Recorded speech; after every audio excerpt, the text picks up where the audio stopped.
Okay, I will be very brief and short. My name is Lisbeth Svengren Holm. I'm professor in design management and newly also becoming director of the Business and Design Lab at Gothenburg University.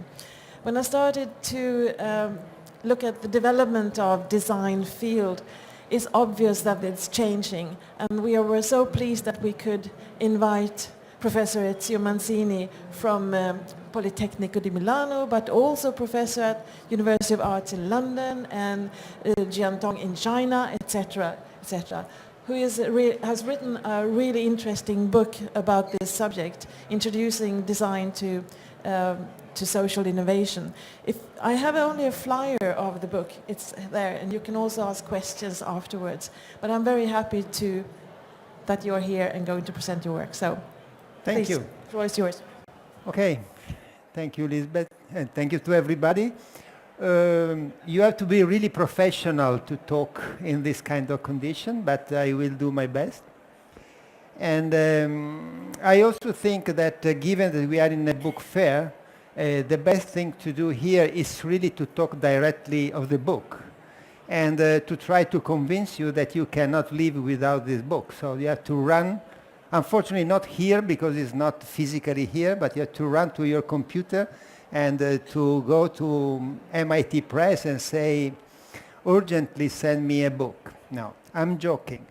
But this book is important for me because it's a result of research that I did with several group of colleagues in Milano mainly, but also in many other places in the world, around how we can put together social innovation, that is a word that is very used today and is spreading, and there are good reasons for that, and design. And design, as probably you know, is today something quite different from what we have imagined 1 century ago. So to make this navigation clearer, or to try to, I produce this kind of map that is a navigation tool that put together all the different concepts that are included in the book. As you can see, there are something related to the multiple crises in which we are, that is in some way the driver of the motivation to do, at least for me, but probably also for you. At the same time, on the other side, on the right up, there is the issue about sustainability. That is where we hope to go, and we need to go if we want to have a future. But the book is not talking specifically about the crisis or specifically about sustainable society, but as I anticipated, it's trying to put together what we can recognize when we talk about social innovation with what design intended as the design of this 21st century can do.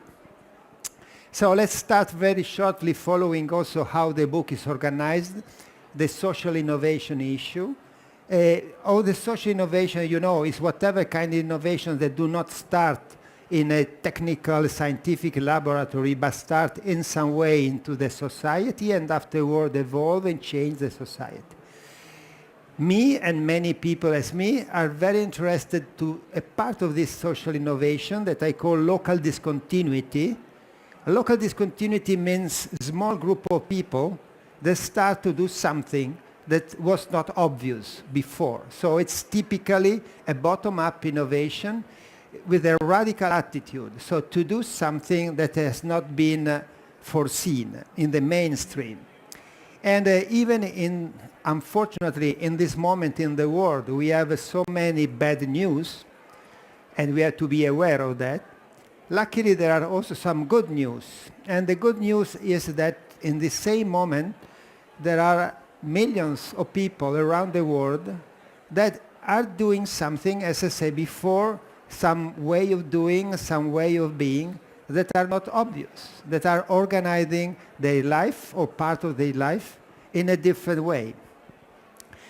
I'm following this topic in the last 12 years, but probably more than that. There have been hundreds of different solutions that appear.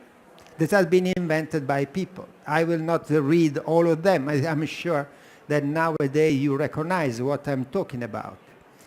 What they have in common is that they are solution. If we talk as designers, they are solution ideas, so they are a way to solve some problems, and this is important. Therefore, some of them is capable to solve some problem that otherwise will be very difficult to solve. I mention only one that gives the idea how to deal with the aging population in many parts of the planet cannot be solved with a very traditional idea of a service. Therefore, if you have a social innovation, some invention that in some way consider the elderly people not as a problem but as a part of the solution, and activate and create collaborative actions in between the elderly and, for instance, the young people, you can have that what was a problem could become an opportunity.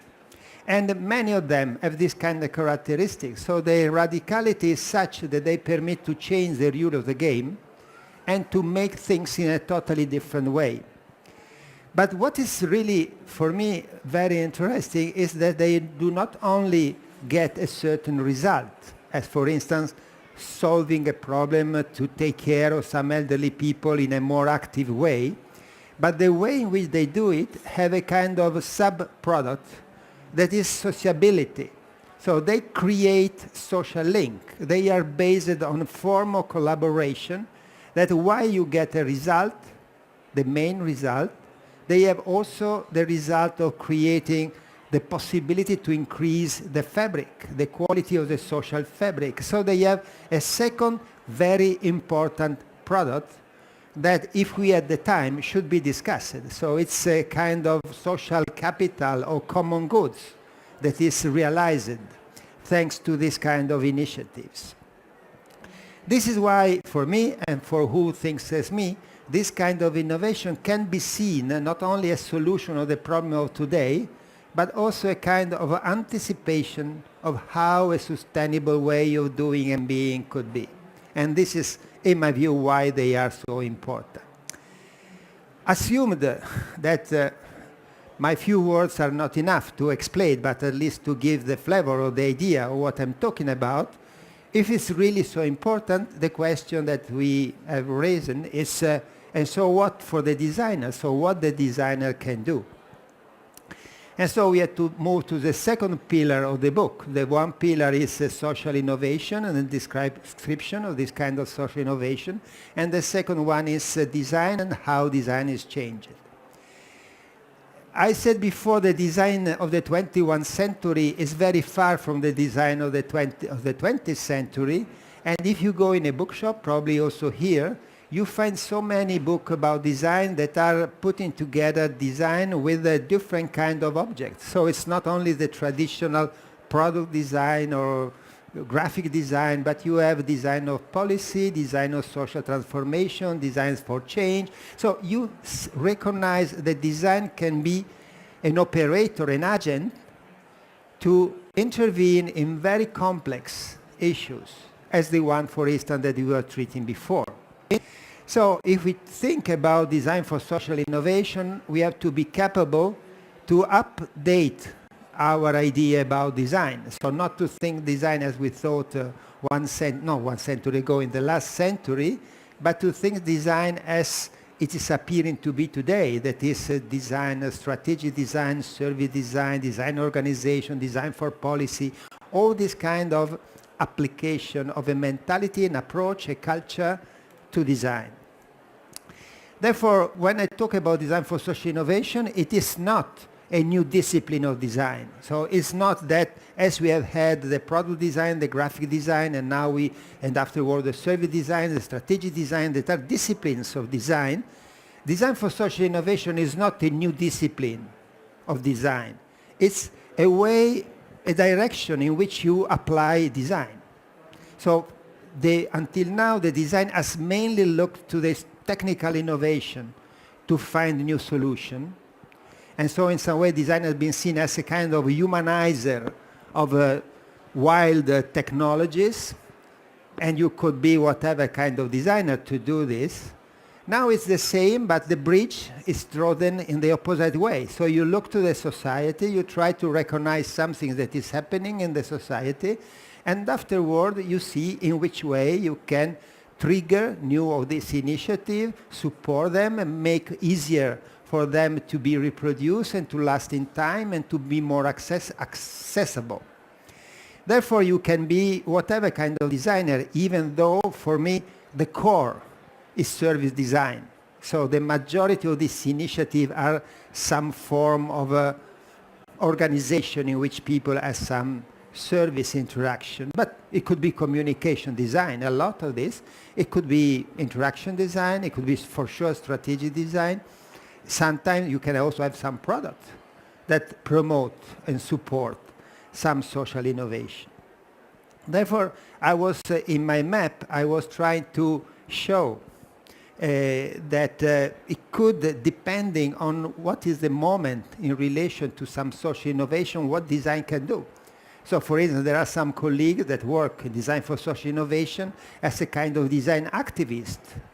That means the designer is active, makes something happen, a little bit as he was a political activist, but using the design tools.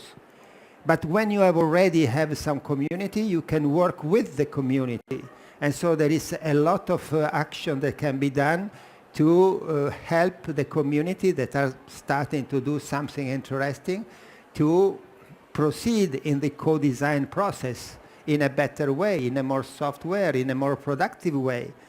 And afterward, when you have the communities and when you have already something that is happening, it's necessary to create an environment that could be positive, to have so many different initiatives happen, a kind of positive ecosystem that make it possible, and therefore there is an ecosystem and there is something that can be done for the community. That means acting on this ecosystem to create more favorable conditions for new initiatives to happen. And finally, and for me very importantly, so it's finally simply because it's the final one in this overview that we have given of the different way of being a designer, is all the cultural dimension. So the designer can participate to this kind of social movement, let's call it, also bringing and reinforcing what are the new culture that is needed to imagine how all this bottom-up initiative can find a frame, a vision of the world. And this is really very challenging. And I will more or less, So to explain what we can do, there are several design methods and tools that has been already developed. So there are the one related mostly when you work with a community that could be related to exploring, visualizing, prototyping, enabling, communicating, connecting. So this is a kind of help that the designer can bring to a community. There could be the design for the community, that means how to help a good idea to be replicated, how to create synergies between different ones, and so on and so forth. Afterwards, you can, as I said, work to promote ecosystems that are more favorable, and so you can create an environment where there is more diffuse creativity, entrepreneurship. Therefore, the people are more able to propose something new, or to create space, the hubs or similar space in which it's most possible that people start to organize this new kind of social entrepreneurship. Or you can create an infrastructure that could help different groups to connect together, and so on and so forth. So I try to say there are specific tools related to when you work with the community as a member of the community, when you work for the community, a specific community to support a certain idea, and when you work to support, to improve the ecosystem, the environment in which many different of these ideas can develop. But as I said before, there is also a cultural dimension that is particularly, for me, important and not so much discussed until now. And in the book, we try to start at least the discussion. And it's what is very specific that some design expert can bring. So why we are designer and not a social worker or not expert in other kind of discipline and technology. And in my view, there is a new culture that we have to help to promote. And the question is where this new culture come from. And the proposal that I do is that this new culture that could keep together so many different things start in the same social innovation. And as a matter of fact, I really don't have the time to do it, but if you look all these cases, you can observe that they are not only getting a result, not only creating socialization, but they are also starting to have new ideas, for instance, of time. Normally they ask to slow down a little bit. For places, they really are rooted somewhere. They reconsider work, and so there is a higher evaluation of the quality of work, and in general, they have a quality of relationships. And I think that these ideas, for instance, that we can see in the social innovation, can be recognized by the designers, and they could be the building block of a new culture.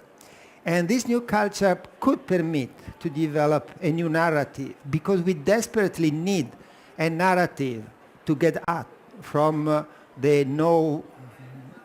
from the blocked street in which we are. And the positive, and this is the conclusion, is that probably they could permit to build an idea of prosperity that is a prosperity that could be followed as the dream of 7, 9, 11 billion people, and not the idea of prosperity that we have had until now.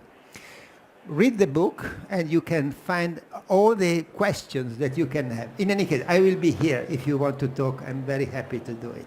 Thank you.